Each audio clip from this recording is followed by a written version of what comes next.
రామాయణం పురాణం చెబుతున్నారు. ఎవరో మల్లాది వారు, శ్రీభాష్య వారు ఎంతమంది చెప్పారు, పూర్వం పెద్దవాళ్ళు ఎవరో చెబుతున్నారు.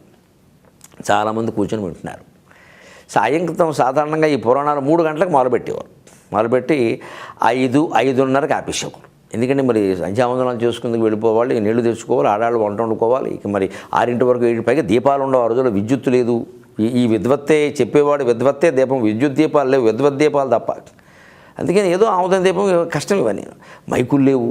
అందుకని అలా 5ంటికి మూసేసాం. ఆ స్థితిలో కొంచెం కాస్త మబ్బు పట్టింది. 4:30 సమయంలో ఒక మబ్బు పట్టింది.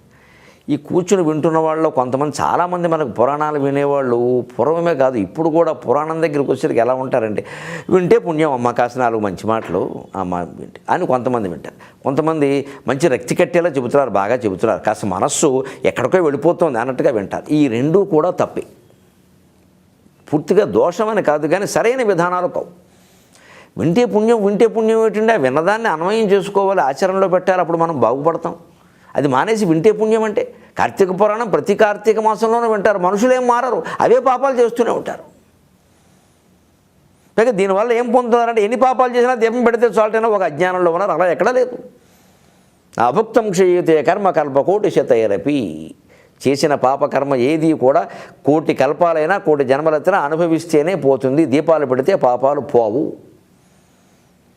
దీపం పెట్టిన పుణ్యం వేరే, పాపం అనుభవించాల్సిన పాపం వేరే.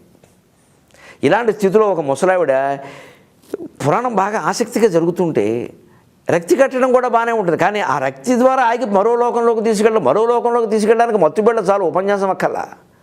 మనని చైతన్యవంతుల్ని చేయాలి. పురాణమైనా, ప్రసంగమైనా, ప్రవచనమైనా, ఏదైనా అది మన జీవితాన్ని మనం ధైర్యంగా ఎదిరించగల శక్తినివ్వాలి.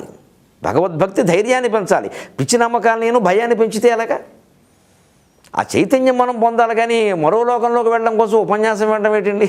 రకరకాల పదార్థాలు సేవిస్తే మరో లోకంలోనే ఉంటాం, కిందకి రాము కూడాను. దానికి అక్కర్లేదు. ఈ 2 కంటే చైతన్యవంత కాకపోతే ఎలా ఉంటుందో ముసలావిడ ఉందిట. ఇంటి దగ్గర పిడకల గోడకి ఎండేసి వచ్చింది. అందుకని పిడకల శాస్త్రి గారు వదలట్లేదు. వదలకపోతే ఇప్పుడు పోవచ్చుగా. అది మళ్ళీ నమ్మకం. స్వస్తి అంటే కానీ వెళ్ళకూడదు. అలా పురాణం మధ్యలో వెళితే కీడు జరుగుతుంది. ఇది మనకి నమ్మకాలు ఎక్కువ, ఈ దేశంలో సెంటిమెంట్లు ఎక్కువ, శాస్త్రజ్ఞానం తక్కువ. మధ్యలో వెళ్ళడం, ఉండడం అది సమస్య కాదండి. అటువంటివి ఎందుకు చెబుతారంటే మీరు పూర్తిగా వినడం కోసం చెబుతారు. అందుకని వెళితే ఏమి జరగదు. జరిగితే జ్వరం వచ్చి చచ్చిపోయిన వాళ్ళు ఎవరు లేరు ఇక్కడ. వెళ్ళిపోవచ్చు కావాలంటే, దానికి ఏముంది, బలవంతంగా ఉంటామా? అందుకని ఏం చేస్తున్నాం, బలవంతంగా ఉంటున్నాం. అయిపోతే బాగుంటుంది. ఏమిటో ఈయన ఊరికే సాగదీస్తాడు, ఊరికే అవగొట్టకుండా. ఈ పాటికి వాళ్ళని చంపేయద్దు, ఈవిడితే చంపేసేదే. ఇలా మాట్లాడతారు. అందుకని పిడకలు ఎండబెట్టాం వాన వచ్చారు, ఈయనేమో వదలట్లే, పిడకలు ఎండబెట్టే పక్కావిడేమో చాలా ఆసక్తిగా వింటుంటే ఒక్క దెబ్బ కొట్టి, ఏమిటి సంత పిడకల వేట రామాయణంలో వినకున్నాను. ఊరికేను పిడకలు కావాలంటే పో ఇంటికి, ఇక్కడ కూర్చొని నన్ను విన్నయ్యవు. ఈ ఉపన్యాసాల్లో కొంతమంది అంతే, వాళ్ళు ఎందుకు వస్తారో తెలియదు కానండి, వాళ్ళు వినరు, ఎదుటివాడిని విన్నవరు. కాస్త కొద్దో గొప్ప తెలుసుంటుంది ఇందులో విషయం. ఇక వాళ్ళు ఎలా బాధపడి లోపల గుబులు ఏమిటంటే, ఆ ఆయన చెబుతుంటే ఈవిడ నేను కలిసి వచ్చాం, ఇప్పుడు నాకంటే ఆయన పండితులని ఈవిడ అనుకుంటుందేమో అని ఈయన వెంటనే అది తప్పు, ఇది తప్పు, అది కుదరదు, ఇలా చెప్తే ఇవన్నీ గొణుగుతూ ఉంటాడు పక్క నుంచి. ఎందుకు ఈ సోది? అంత ఇష్టం లేకపోతే మానేరాదే. ఇప్పుడు ఎక్కడ భార్య తనకంటే ఆయన పండితులు అనుకుంటుందేమో నీ భర్తకో లేకపోతే ఈ స్నేహితురాలు కూడా వచ్చిన వాళ్ళు ఆవిడకి బెంగ. అందుకని చెవులో పోరెట్టేస్తూ ఉంటారు. అలా కాదు కానీ, ఇలా కాదు కానీ అంటూ వేరే విషయాలు మాట్లాడడం, ఇందులోనే తప్పులు పట్టడం. అసలు ముందు విన్నెవరు? తప్పులు చర్చించేది ఎప్పుడండి? టీవీలో మంచి కార్యక్రమం చూస్తున్నాం, ముందు చూడాలి, అరగంట చూడాలి, మాట్లాడకూడదు. వాళ్ళు చూపించేదే అరగంట, ప్రకటనల ఫోన్ వేసేది 22 నిమిషాలు. అనుభవం మీద చెబుతున్నాను, 22 నిమిషాలు. 22 నిమిషాల్లో మనం మాట్లాడే పని ఏమిటండి? అసలు శుభ్రంగా వినాలి. అయిపోయాక ఒక కాఫీ కప్పు దగ్గర పెట్టుకుని చర్చించుకోండి కాసేపు, మంచి చెడ్డ. ఇక వినాలంటే వినాలి, లేకపోతే మానేయండి. ఇలా ఉండాలి. అందుకని ఒళ్ళు మన ఊరుక పిడకల వేట. అలాగే దీని గంభీరమైన సమాధానం ఏమిటంటే, ఒక మామూలుగా పెద్దలు చెప్పేది, రామాయణంలో ఒక చోట త్రిపిటక అని ఒకటి ఉంది. ఈ పిటకం అనేది బౌద్ధ మతానికి సంబంధించిన గ్రంథం. వాళ్ళ గ్రంథాలను కొన్నింటి పిటకములు అంటారు. త్రిపిటక, అక్కడ దాని అర్థం వేరే. బౌద్ధ మతానికి రామాయణం సంబంధం ఉంది. రామాయణం తర్వాత ఎప్పుడు వచ్చింది బౌద్ధ మతం, క్రీస్తుపూర్వం 6వ శతాబ్దం. రామాయణం కొన్ని వేల ఏళ్ల క్రితం.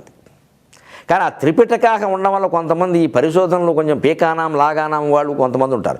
రామాయణం బౌద్ధం తర్వాత వచ్చింది, బౌద్ధాన్ని ఎదిరించడం కోసం రాశారు, రామాయణం అసలు జరగలేదు, కల్పిత గ్రంథం, ఈ పిచ్చి మాటలు మాట్లాడే గ్యాంగ్ కొంతమంది ఉంటారు. వీళ్ళు అదిగో త్రిపిటకాహ అని ఉంది, పిటకాలు బౌద్ధమత గ్రంథాలు, అది రామాయణంలో ఎందుకు ఉంటాయి, అందువల్ల రామాయణం బౌద్ధమతం తర్వాత జరిగిందని పిచ్చివాదాలు చేసేవాళ్ళు ఉంటారు. ఇది ఈ పిటకాల అప్పుడు ఈ పిటకాలు ఎక్కున్నాయని వెతకడం మొదలెట్టారు. దాంతో పిటకాల వేటే క్రమంగా పలుకుబళ్ళు పిడకల వేట అయింది అని ఒక మాట. అంటే రకరకాలుగా జాతీయాలు మారిపోతూ ఉంటాయి. మనమేమో కాస్త గ్రహించుకుని దాని నుంచి గ్రహించవలసిన సారాన్ని గ్రహించాలి. అందుకే ఎప్పుడు పురాణాల విషయంలో నాది ఒక్కటే సలహా, పెద్దవాళ్ళు చెప్పిన మాటైనా, అదే మహాత్మా గాంధీ గారు చెప్పాడు ఆ మాట. ఏమిటంటే పురాణాలు మనం వింటున్నాము అంటే ఎప్పుడైనా కావ్యాలు విన్నా అందులో ఇప్పుడు ఉపయోగించే అంశం ఏదో తీసుకుని దాన్ని ఆచరించు. అది ఉపయోగపడదు, చెడ్డది అంటే వదిలేసి. అంతేగాని అది జరిగిందా, ఎక్కడ జరిగింది, ఇది ఎలా ఎందుకు జరిగింది, ఎలా ఎందుకు జరగలేదు అని చర్చించవద్దు. ఎందుకంటే అది మనం తేల్చగలిగే విషయం కాదు. అవి జరిగిన కొన్ని వేల ఏళ్ల తర్వాత మనం బతుకుతున్నాం. ఈ దృష్టితో వాటిని ఆలోచిస్తే ఒక్క మొక్క అర్థం కాదు.